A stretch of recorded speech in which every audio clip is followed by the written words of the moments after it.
जय मसीह। मेरा नाम डॉक्टर कैसी मैथ्यू है। मैं अमलाई शेड्यूल एमपी से हूँ। मैं सर्वप्रथम शेफाली मैम को धन्यवाद देना चाहती हूँ क्योंकि उन्हीं के द्वारा मैं एनआरएचएम टीम से जुड़ पाई हूँ और ये मेरी खुशकिस्मती है कि मैं एनआरएचएम टीम की आज एक मेंबर हूँ और यहाँ मैं रोज़ नए वचनों से, अद्भुत वचनों से और उसके अद्भुत प्रकाशन से रूबरू होती हूँ।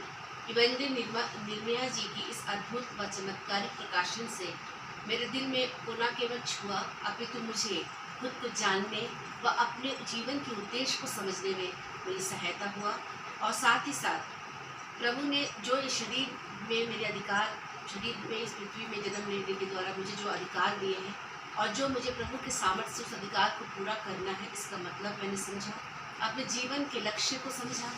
इसके पहले भी मैंने कई रिट्रीट अटेंड किया है, जैसे चारापुरी डिवाइन रिट्रीट सेंटर केरला 7 दिन वहाँ अटेंड किया और हमारे कैथोलिक चर्च में भी 1-2 साल से जो कि कई प्रकार के उत्सव होते रहते हैं, उसके 4-5 बार साल में रिट्रीट किया जाता है।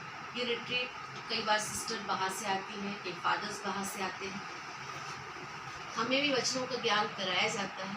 लेकिन जिस तरह से निर्मया जी व जॉन पास के द्वारा जो प्रकाशन मुझे देखने और समझने का, उसे अपने में महसूस करने का मुझे जो अवसर प्राप्त हुआ, वहाँ वो चीज़ लैक होता है क्योंकि वो वचन जरूर पढ़ते हैं लेकिन कई प्रकाशनों को हमें समझाने में शायद थोड़ा असमर्थ हो जाते हैं। इसी तरह इन सारे सेमिनारों के पहले भी मैंने कई और जगह भी प्रोटेस्टेंट ग्रुप्स में भी ज्वाइन हुई हूँ और भी लोगों के प्रकाशन वचनों को सुना है।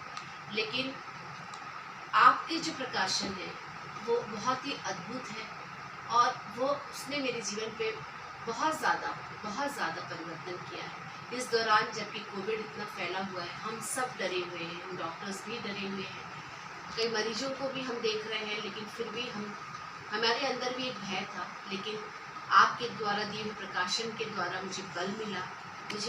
मेरे में भी कुछ बीमारियां आ रही थी, बुखार हो रहा था, कमर दुख रहा था, लेकिन जब मैं सेमिनार को मैंने ज्वाइन किया तो मुझे अपनी इन सारी बीमारियों से, कमर दर्द से, मेरी बच्ची भी मेरे साथ बैठती थी, उसको भी सिर दर्द होता था, उससे निजात मिला।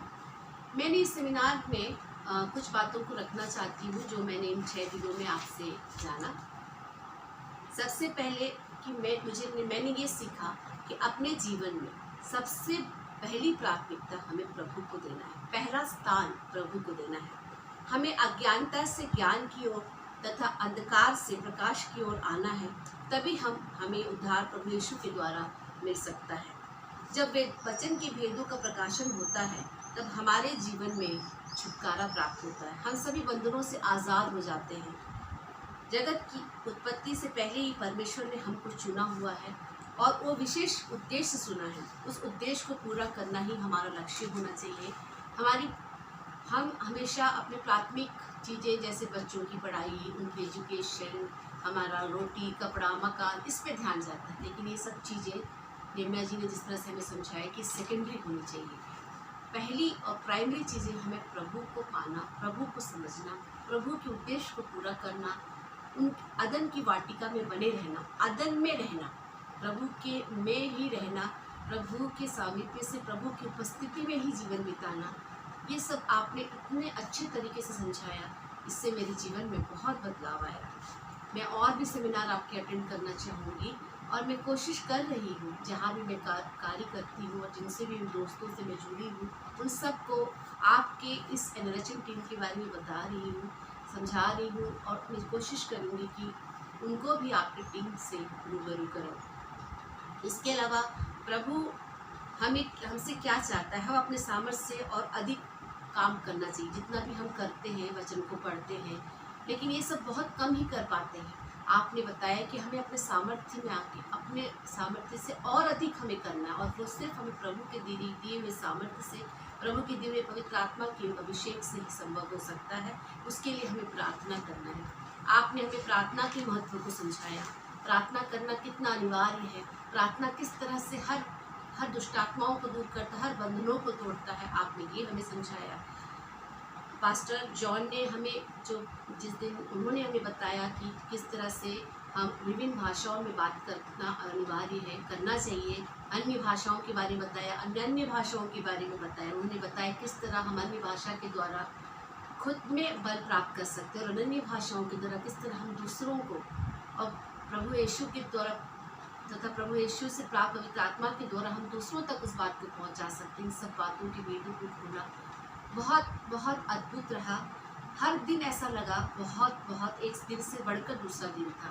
और आखिरी 2 दिनों में जब नेहमिया जी ने वापस हमें बहुत ही अच्छा प्रकाशन वापस करवाया कि परमेश्वर स्वयं राजा है, वह उनके राज्य के हम पुत्र पुत्रियाँ हैं, हम वारिस हैं, तथा इस राज्य में हमें अधिकार दिया है और हमें इस पृथ्वी में जिस प्रकार स्वर्ग की रीतियाँ हैं, स्वर्ग की जो संस्कार है उसे लाना है, उसे यहाँ स्थापित करना, ये हमारा उद्देश्य होना चाहिए। आपने ये समझाया। और भी बहुत सारी चीज़ें हमारे जीवन में इस सेमिनार में जुड़ने से जो हुआ मैं उससे बताना चाहती हूँ। इस सेमिनार के द्वारा मैंने अपने घर में एक विशेष प्रकार की शांति को महसूस किया। प्रार्थना में मैं रोज़ 2 घंटे, जबकि मैं इतना देर भी नहीं बैठ पा रही थी, विचलित हो जाती थी, आधा पौन घंटा करती थी, उठ जाती थी, लेकिन इसमें बैठना सीखा। कैथोलिक कलीसिया में जिस तरह से आप लोग बोलते हैं कुछ सुधार की ज़रूर आवश्यकता है, गुंजाइश है, लेकिन ऐसा नहीं है कि वहाँ अन्य भाषाएं नहीं बोली जाती हैं। आजकल 1-2 साल में जो बार रिट्रीट हुए, इसमें हमने सिस्टरों के द्वारा अन्य भाषा बोलना, उसके अर्थों को समझना, उस भेदों को जानने की हमें शिक्षा तालीम दी गई है कैथोलिक कलीसिया में ही। और साथ ही साथ हमें पश्चाताप करना, क्योंकि स्वर्गराज निकट है, इसलिए हमें बार रिट्रीट कराया गया ताकि हम अपने न केवल पापों को समझें, न केवल उसका बोध करें, बल्कि उसे स्वीकार करें, पश्चाताप करें, वचनों को प्रसार करें, सुसमाचार का फैलाव करें। ये हमने अपनी कलीसिया से भी सीखा।